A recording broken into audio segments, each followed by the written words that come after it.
زما مثل زاده نوم دی د نوم دی د نوي کلي اوسیدونکی ما او کم پریس کانفرنس چې زما خلاف نن امیر محمد کړی دی. امیر محمد راغلی و چې دې زمانه په زور زما په ځمکه کور جوړوي. دا ثبوتونه ما سره دي. دا ځای ما د وزیر محمد د انګور نه د نویدې نه اخیستی دی. دا سټام یې ما سره دی، ګوانې شته. نویدې له عدالت دا تلې وه، خاوند چې مړ شو دوی د کوره وشړله. دا لاړه په یو پریویټ سکول کې، هلته خالا شوه، بیا کیسونه کول، بیا وزیر محمد نه کیس وګټه. د امیر محمد دې کیسه نشته، دا د وزیر محمد انګور وه. د هغه د امیر دې سره هېڅ کار نشته. بیا چې کله هغې کور ته آیات او اسد واغشته، بیا ما دې ته ووې پټې ته ما اغشتی دی، په دا سټام دی را سره، ثبوت دی، په نویدې پسې انتقال دی، دا ما د نویدې نه اغشتی دی. امیر محمد بیا لاړه پېښور کې زما خلاف دعوه وکړه، هغه خارج شوی ده. دا ټول ثبوت ما سره شته. بیا د چارسدي ایسي صاحب سره دعوه وکړه، ما تاریخونه کول دی نه راته زه تنګولم، ایسي صاحب خارج کړه.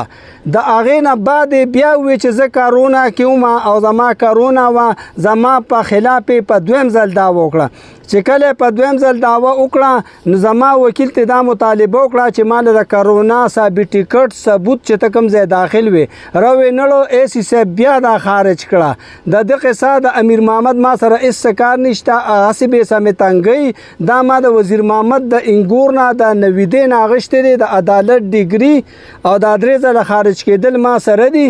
او د امیر محمد دی کې بالکل څه کار نشته، دا د وزیر محمد انګور وه او دا د هغې نه ما اخیستې ټول ثبوتونه را سره دي. لہذا د چارسدي د اعلی حکامو نه دا مطالبه کوم چې ما سره د انصاف وشي. دا سړي ما ډېر زیات تنګوي، که زه په کېړ کې دی رایم او دوی ما نه پرېږدي. بار بار مې دا امیر محمد تنګوي.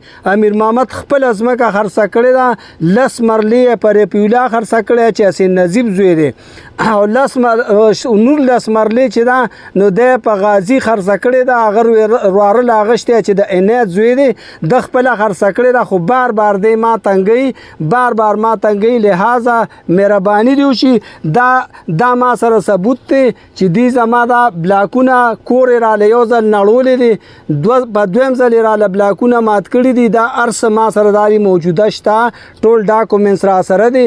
لہذا زه بیا هم د دې اعلی حکامو نه مطالبه کوم چې مهرباني دې وکړي، ما ته د انصاف میلو شي او د دې پوره مکمل انکوایري وشي، پورا ثبوت پیدا شي.